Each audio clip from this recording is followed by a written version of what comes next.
Traits for Survival, Part 2. Hairy beast. We humans love our hair.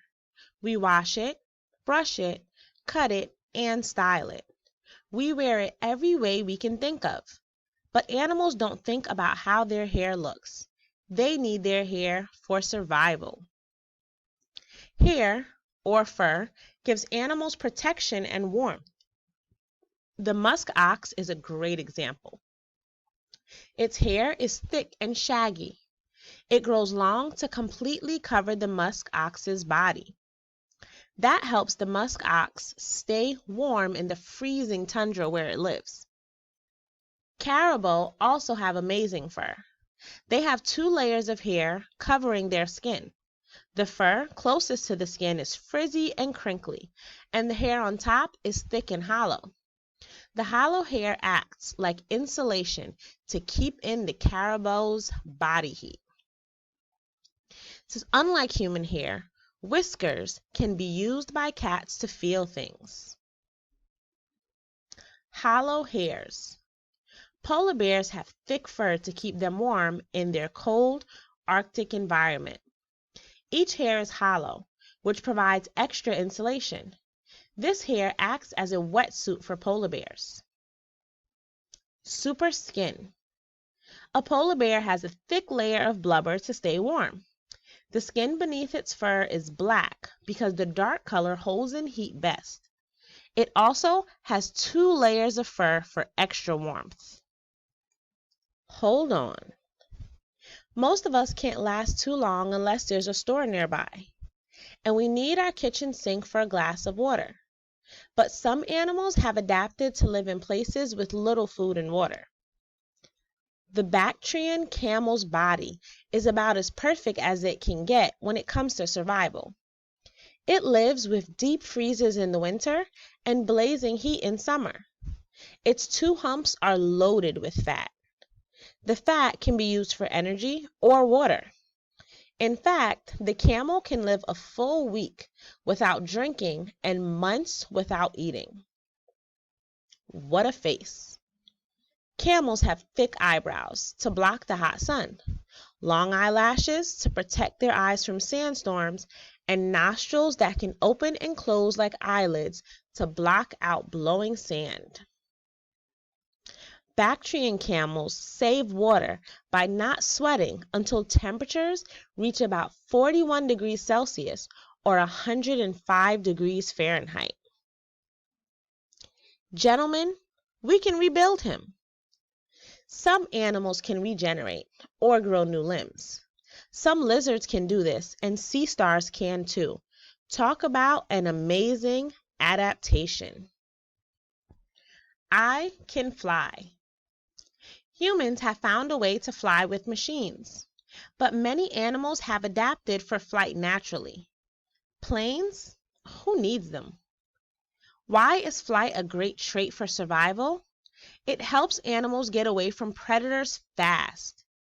It also helps some predators go after prey even faster. And when food is scarce, a flying animal can get a good bird's eye view. It can spot its next meal from high above in the sky. Flight goes hand in hand with another adaptation. Most flying animals have super lung power. Flying takes a lot more energy than running does. About 1/5 of a bird's body is used to breathe. Humans only use about 1/20 of their bodies to breathe. Nighty-night. In areas with harsh winters, some animals sleep for months. Actually, they hibernate to conserve energy. This adaptation makes everything in an animal's body slow down, and they seem to be in a deep, deep sleep. It's a bird. It's a plane. It's a fish. Flying fish jump out of the water to escape predators. They simply spread their fins and fly through the air. A flying squirrel doesn't have flying power. It glides. Adaptations to its skin let it catch air Let it catch the air just right to glide between trees. So big. Little kids like to play the so big game, making themselves as big as they can be. For many animals, so big is an adaptation that helps them survive. When faced with a threat, their instincts just kick in. They make themselves seem larger than they are. One of the weirdest examples of this is the pufferfish. When it gets scared, it takes in air or water in a special sac in its body. Then it blows up like a balloon. It only takes a few seconds to do this. It can let out the air and water pretty quickly too, and go back to its normal size. The frilled lizard and cobra use size as a warning too. The frilled lizard flares its frill, and the cobra flares its hood. The flare is a way of saying, I'm warning you, back off.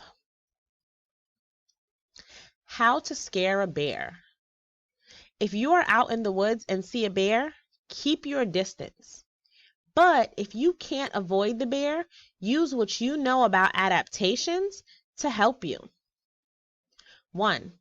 Make a lot of noise. 2. Stand with your friends and family to make your group look more threatening.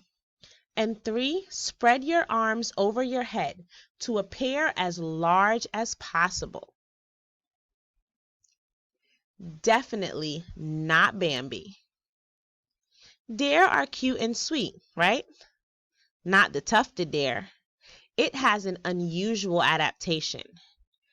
Fangs. The male uses its fangs to fight other males for a mate. If one deer knocks down the other, its fangs will finish the job. It's you or me, kid. Many parents care for their young in the animal world.